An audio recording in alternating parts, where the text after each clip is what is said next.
Racikan Berita 1. Tapi kita ingin dengar dari Bung Heri, bagaimana mengkonversi kemarahan rakyat, kegelisahan, bukan hanya marah ya, tetapi jelas-jelas tadi presentasi Bung Roy Suryo menegaskan sejumlah kesalahan etika, hukum, dan konstitusi yang seperti ditegaskan oleh Mbak Bivitri. Bagaimana mengkonversi dua arus ini, arus jalanan kemarahan rakyat dan arus prosedur politik bisa dirangkai menjadi satu gerakan untuk menghentikan orang sakit jiwa yang kebetulan jadi wakil presiden dan bapaknya yang menulari sakit jiwa. Silakan Bung Ferry. Terima kasih para senior yang hadir di pengajian, Bang Eros, baik, beliau yang akan segera kita perkenalkan. Assalamualaikum warahmatullahi wabarakatuh. Saya mohon maaf terlambat karena sedang launching hasil penelitian dari tadi pagi dan baru selesai. Judul penelitiannya cukup menarik, mudah-mudahan nanti juga bisa baca. Judulnya Jokowi Prabowo Incorporated. Titik 2, kecurangan pilkada rasa cupras. Itu yang bertentangan belum baca sudah tentang. Oh iya, bisa diakses di mana itu? Kalau sudah tahu isinya. Tolong linknya di share. Nanti saya share. Nah, itu ada 2 penelitian soal kerjaan-kerjaan kecurangan selama pilkada ini dan juga soal politik gentong babi. Nah, penelitian soal gentong babi agak panjang, nanti silakan dinikmati betapa menderitanya berdemokrasi di Republik ini. Salah satu yang menarik, Bang Deddy, ternyata menjelang pilkada ini Menteri Dalam Negeri mengeluarkan surat edaran yang isinya melarang bansos selama pilkada tanggal 13 kemarin. Keluar bentuknya surat edaran, padahal perintah Mahkamah Konstitusi itu peraturan. Tapi keluar surat edaran pun tetap melanggar. Jadi surat edaran yang berapa? Nah, kekacauan ini sebenarnya mengikuti kekacauan di Pilpres kemarin yang luar biasa.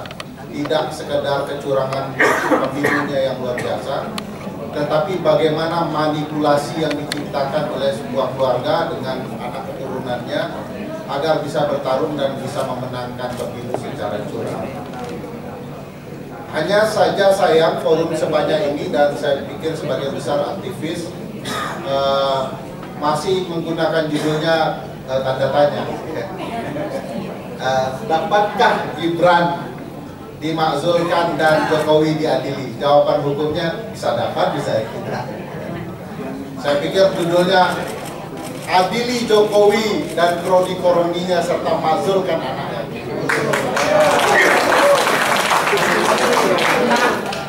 Nah, kalau kita bicara pendekatan konstitusional, pasal 7A, pasal 8 Undang-Undang Dasar, pemakzulan itu pasti diperbolehkan secara konstitusional. Setidaknya 2 alur. Satu, pelanggaran hukum, jenis pelanggarannya pengkhianatan terhadap negara. Saya tidak tahu ibu bapak sudah merasa terkhianati atau belum. Saya sudah dari kemarin-kemarin. Oh, di 10 tahun Pak. Oh, sudah 10 tahun. Lama juga ya, memendam rasa. Pelanggarannya bentuknya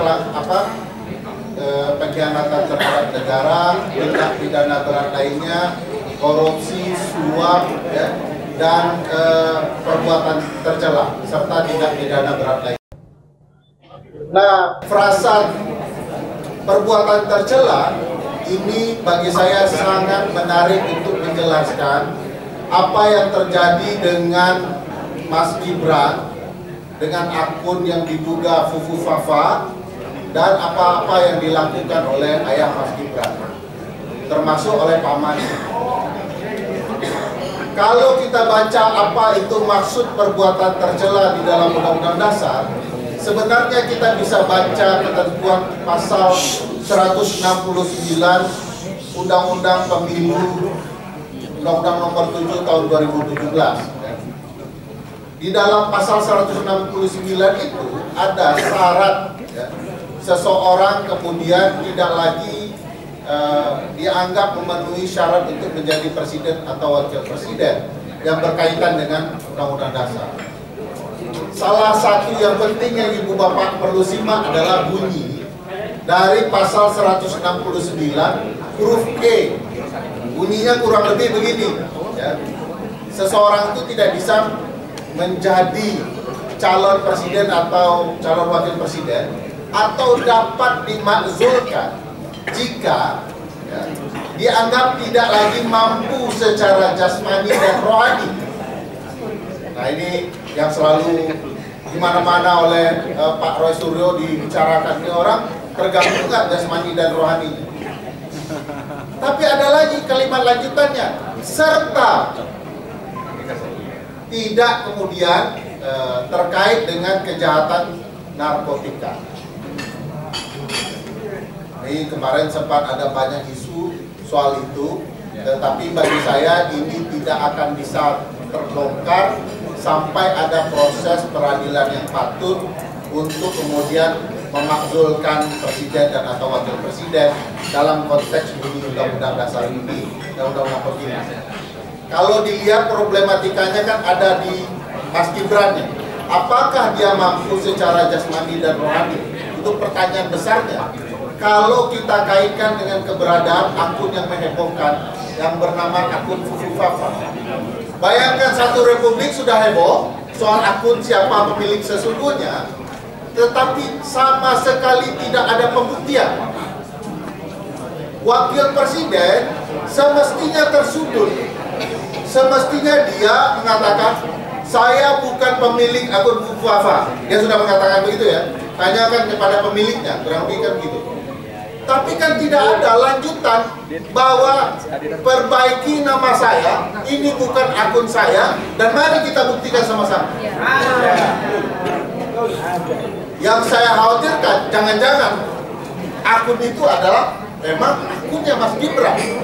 Kalau pakai kemampuan dari netizen di media sosial, netizen sudah membuktikan dalam konteks versi mereka bahwa akun ini dimiliki oleh seseorang yang patut diduga adalah Mas Gibran.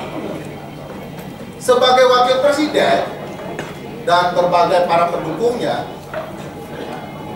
sama sekali tidak ada terbersit untuk membuktikan sebaliknya. Jadi sudah ada nih nuansa bahwa tudingan bahwa dia adalah pemilik akun Fufu Fafa tidak mampu dibantah oleh wakil presiden, para pendukungnya, bahkan oleh negara. Nah, timbul pertanyaan besar, bagaimana membongkar kebenaran ini? Yang saya paham dengan Mbak Bibip adalah prosedur hukum. Ya.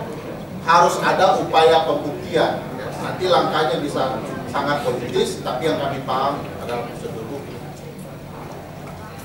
Kalau kemudian gejolak politik di parlemen sudah didominasi oleh lawan-lawannya Bang Deddy, pilihannya menurut saya adalah publik luas menempuh jalur hukum dengan mengeluarkan catatan publik soal akun ini, dan apakah dia sudah terpenuhi ya unsur-unsur telah melanggar konstitusi dan melakukan perbuatan tercela yang dilarang oleh konstitusi, dibuat, ditulis ya, dan kita serahkan ke Pak Deddy.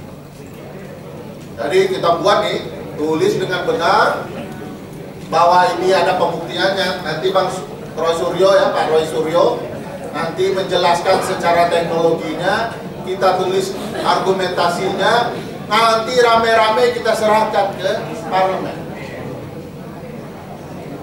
Nah, kita tunggu apakah gerakan parlemen akan berlanjut dengan gerakan publik, itu lain lagi. Tapi kalau gerakan parlemen harus berlanjut di parlemen untuk kemudian dihantar ke Mahkamah Konstitusi, menurut saya penting. Kenapa penting? Kalau kemudian data dan penjelasan ilmiah soal keterlibatan akun Fufu Fafa yang kemudian dikatakan telah melakukan perbuatan tercela yang tidak patut dilakukan oleh wakil presiden, itu dibawa ke forum privilegiatum namanya, forum khusus di Mahkamah Konstitusi, maka di sana mungkin kita bisa bongkar berbagai kejahatan pemilu lainnya yang dilakukan oleh Fufu Fafa maupun oleh bapaknya.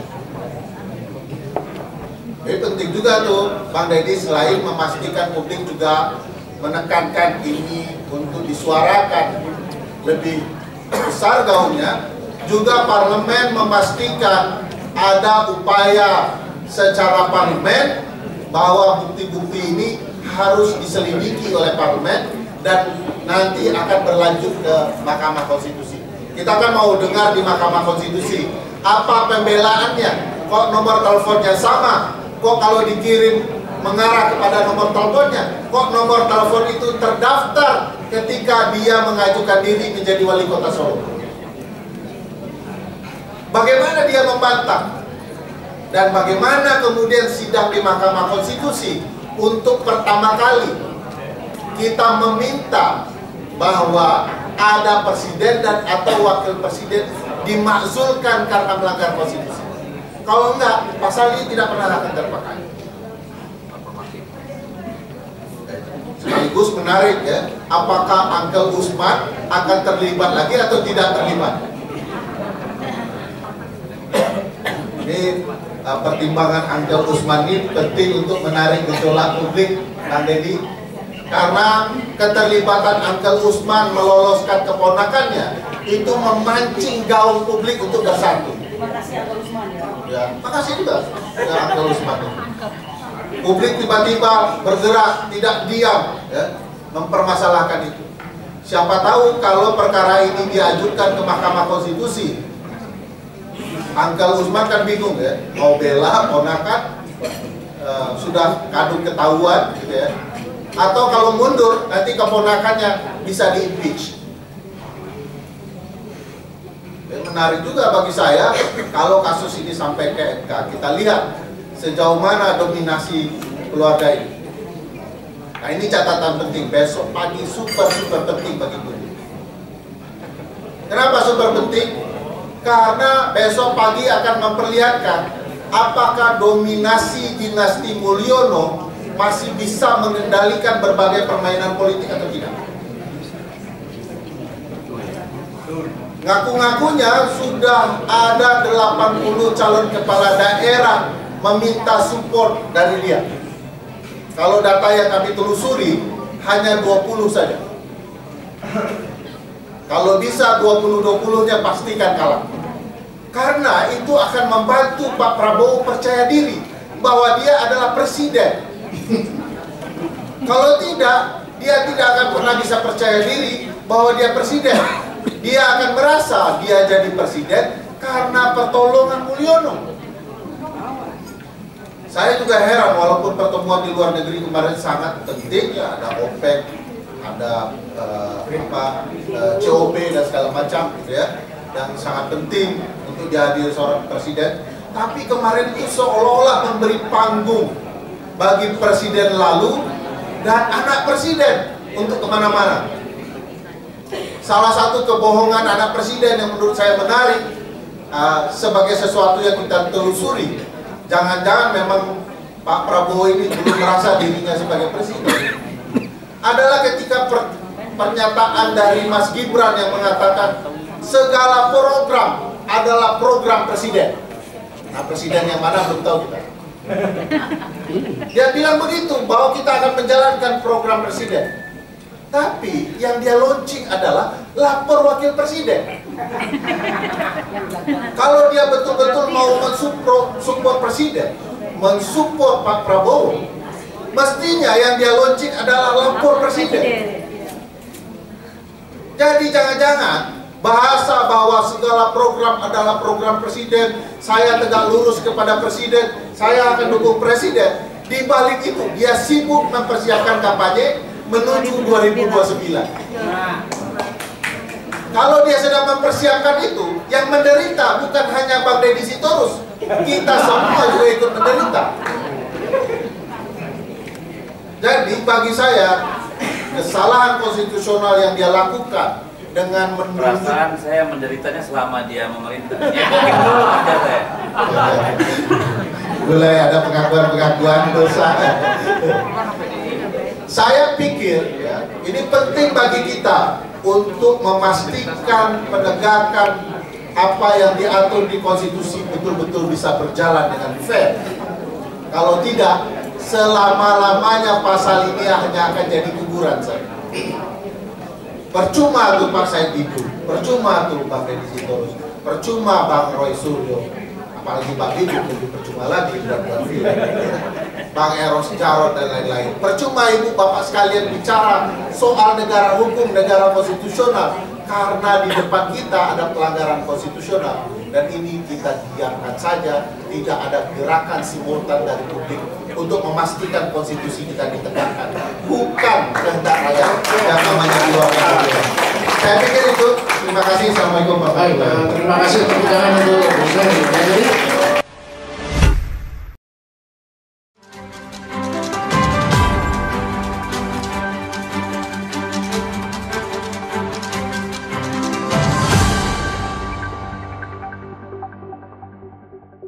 Racikan Berita 1.